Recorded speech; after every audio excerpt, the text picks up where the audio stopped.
Hello everyone, folks and friends. Hope you guys are doing great and thank you for attending this session. This is quite some journey that we have had in LR where we have discussed give or take at least about 20 different types of caselets, right? Is there a limit to what we can do in LR? Of course not. We cannot draw a limit. LR is limitless, which also means that in the exam, what comes may not exactly be what we've done, right? But the idea was to create some kind of a thinking in the minds of you guys. And that's exactly what should be happening when we are talking of this topic called LR and data interpretation, right? Over the years, we've seen that even though, right, CAT has gone, a journey of more than 30 years, but they have been able to get newer and newer variety of caselets, which means you should be ready to take on any type of question that comes in the examination. So for all that you need is a level-headedness in the examination, and that's it. That's all you need in the LR. And like I otherwise say, if that does not work, you'll start using answer options, and finally, if that does not work, you just start, randomly taking easy values and substituting in short answer type. But we'll not even go to the type 2 or the case 3. It'll always work in the case 1, provided you guys have already started preparing and you guys are right there. Alright, so we'll first of all thank you for watching this, and let's quickly or straight away go to a question, right? Let's go to a question, right? So the question is here, right? Let's quickly, I'll give about a minute's time to read it. So you also would want to see the questions. Who is the shortest of them all when arranged in ascending order of fairness and descending order of height? There's one person who has the same rank in either attributes, so maybe that person, and ranks are given 1 to 6, then what's happening, and so on and so forth. A pretty easy question. I'll give you about, let's say about 60 seconds or a minute to answer or to read this question, right? So go ahead. Okay, all good. We should start. Let's together read it and then we can start doing the question. A is fairer than B but shorter than F. There are 6 persons, okay? There are 6 persons, A, B, C, D, E, and F, assuming the starting letter of the names are these. That's nice. They've not given the names. Sometimes in the examination, they might end up giving, names like, Amar, Akbar, Anthony, Alfred, and, Anamika, and that's when it gets tricky. When we have the names as distinct letters, that makes life so much easier. Right, so that makes a lot of sense here. They've given 6 persons. That's nice, right? Have certain following attributes are there. So let's see what these attributes are divided into. 2 categories. One is fairness, right, and second is height, right? So if you're talking of height, let's say we have 1, 2, 3, 4, 5, and 6. 6 being the tallest and 1 being the shortest, right? And in fairness scale, let's say we have A, B, C, D, E, and F. F being the fairest of them all, and A being the least fair of them all. So we can push it in this order, right? If you're talking of fairness, right, versus height, there's certain clues given. Right, and with that clue, we'll have to decipher, right, who is the tallest and who is the second tallest and who is the fairest and the second fairest and so on and so forth, ascending, descending, or something, some order that could come, right? Pretty simple question, right? At the end of this question, I'll be talking about, where you'd be able to see questions of this type, which book you can look up to see questions of this type, right? So they say, A is fairer than B. So if I say A is fairer than B, that means B is darker than A. So I'll put that, less than sign, right? In no way it means that B is lesser than A. It just means B is darker than A, right? So A is fairer than A is fairer than B, but A is shorter than F. So F is taller than A, or greater than, in this case. I've represented it that way, right? C is darker than D. So we have C being darker than D. That's the next statement, right? But taller than A. So C is taller than A and F is also taller than A. Right? There's two statements that we got. B is fairer than E. Ah, that's nice. B is fairer than E. We can put it in one particular inequality itself. B is fairer than E, but B is taller than F. B is taller than F. Okay, super. Makes sense, right? B is fairer than E. That's what we marked here. And B is taller than F. F is fairer than A. So we have F being fairer than A. Okay, we can put that here. Pretty easy. F is fairer than A. F is fairer than A, but F is taller. F is taller than C. Okay. F is taller than C. So that means C should come somewhere here, right? Between A and F. F is taller than C, right? Okay, somewhere between A and F would be the value, we could place the person C.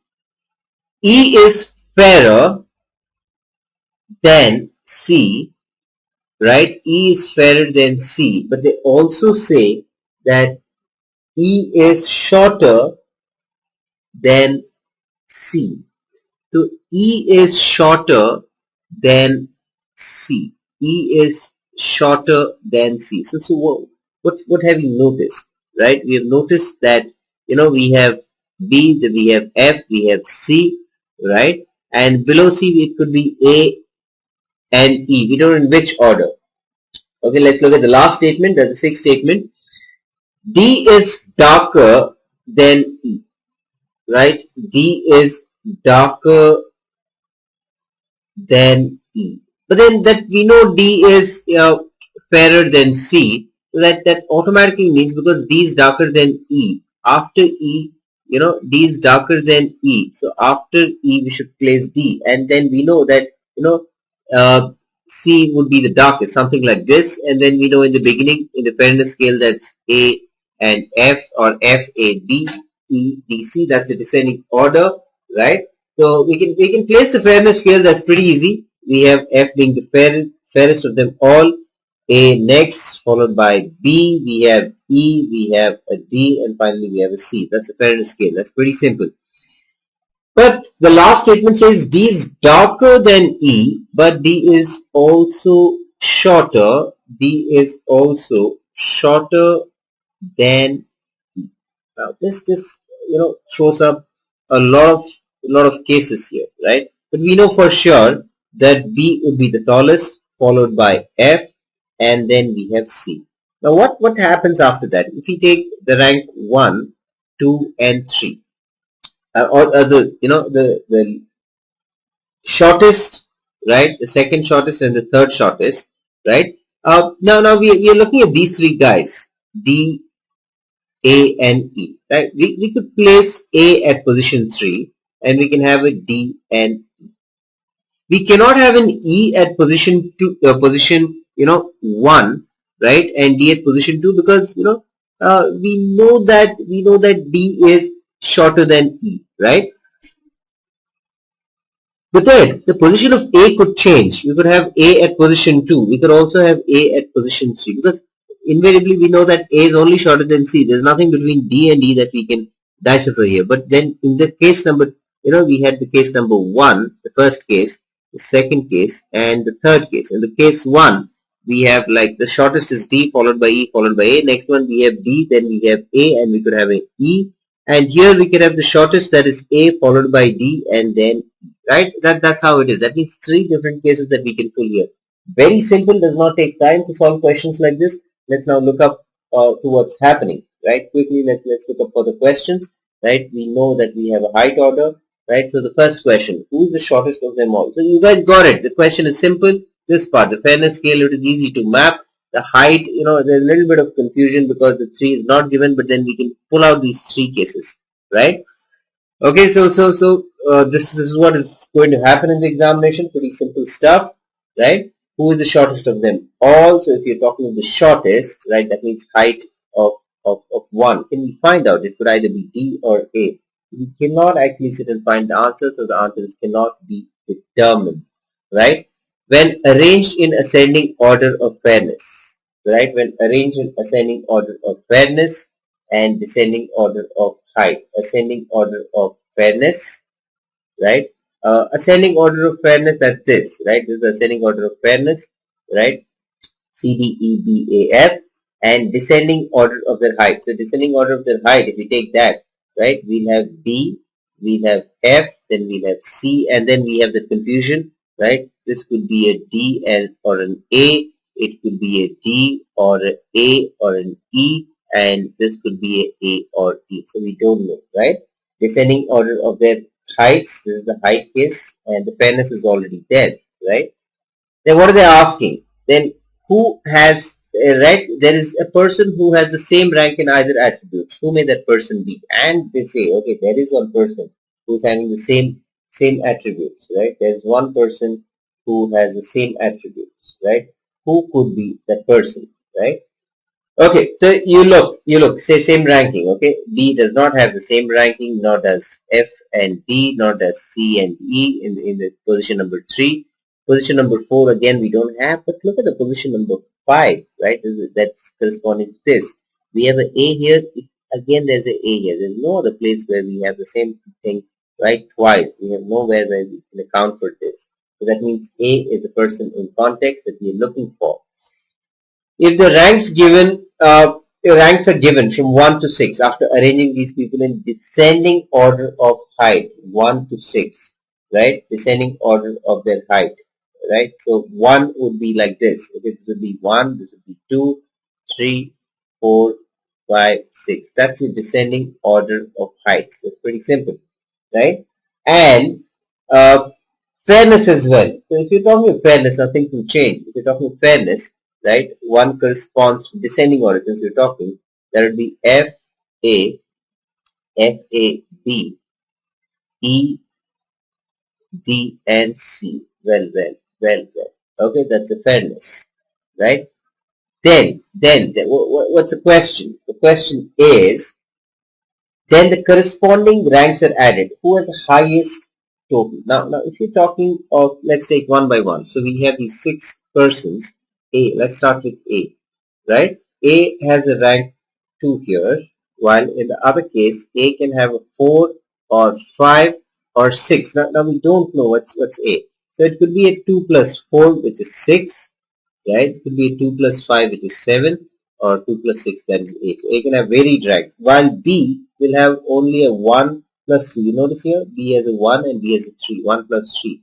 That makes it 4. Very small number. We want a significantly large number, right? If you're looking at C next, C has a rank of 3 here, right? Well, C has a rank of 6 here. That makes it 9. Okay, pretty much. Now it's the highest. C is the highest among these 3 of them. But what about D? D has a rank of 5 here, right? And D has a rank of either 4 or 5. So 5 plus 4, that makes it 9, or 5 plus 5, that makes it 10. So D could have either a 9 or a 10. Let's look at E. E has a rank of 4 here, while E could have a rank of 5, and E could also have a rank of, what can we say? E could also have a rank of 6, right? E has a rank of 4 here, while E can have a rank of 5, or E can have a rank of 6. So what are we talking about, right? We are talking about E, that is 4 plus 5, which is 9, and 4 plus 6, that is 9 or 10, right? And F. F has 2 in one place, right? Second rank in one particular place, and first rank in the other place. That means a total of 3. So we are looking for the, right? What's the question, right? Who can possibly have the highest possible rank, right? So we are in confusion between D and E, right? We're in a confusion between D and E. Let's just check what we are doing, right? So D had, D had 5. D had 5 plus 4, that's 9. 5 plus 5, that is 10. Okay, and what about E? E can have a 6 or 5, plus 4. So 6, oh okay, so that's like, 6 plus 4, that's 10, and 6 plus 4, that's 10, or 5 plus 4, that's 9, yeah, okay, that's okay, right? Mhm. So I think that's what we were trying to place here, right? EEDC, fine, good, right? So we were trying to find out among the four of them, or five of them, four of them, the A, B, C, D. So they've given A, B, C, D, and E. A, B, C, D, E. So the question being, right, who has the highest total? We have A, B, C, D, and E, right? Who has the highest total among all of them, right? Who has the highest total among these guys? Okay, let's check. Who has the highest total among these guys?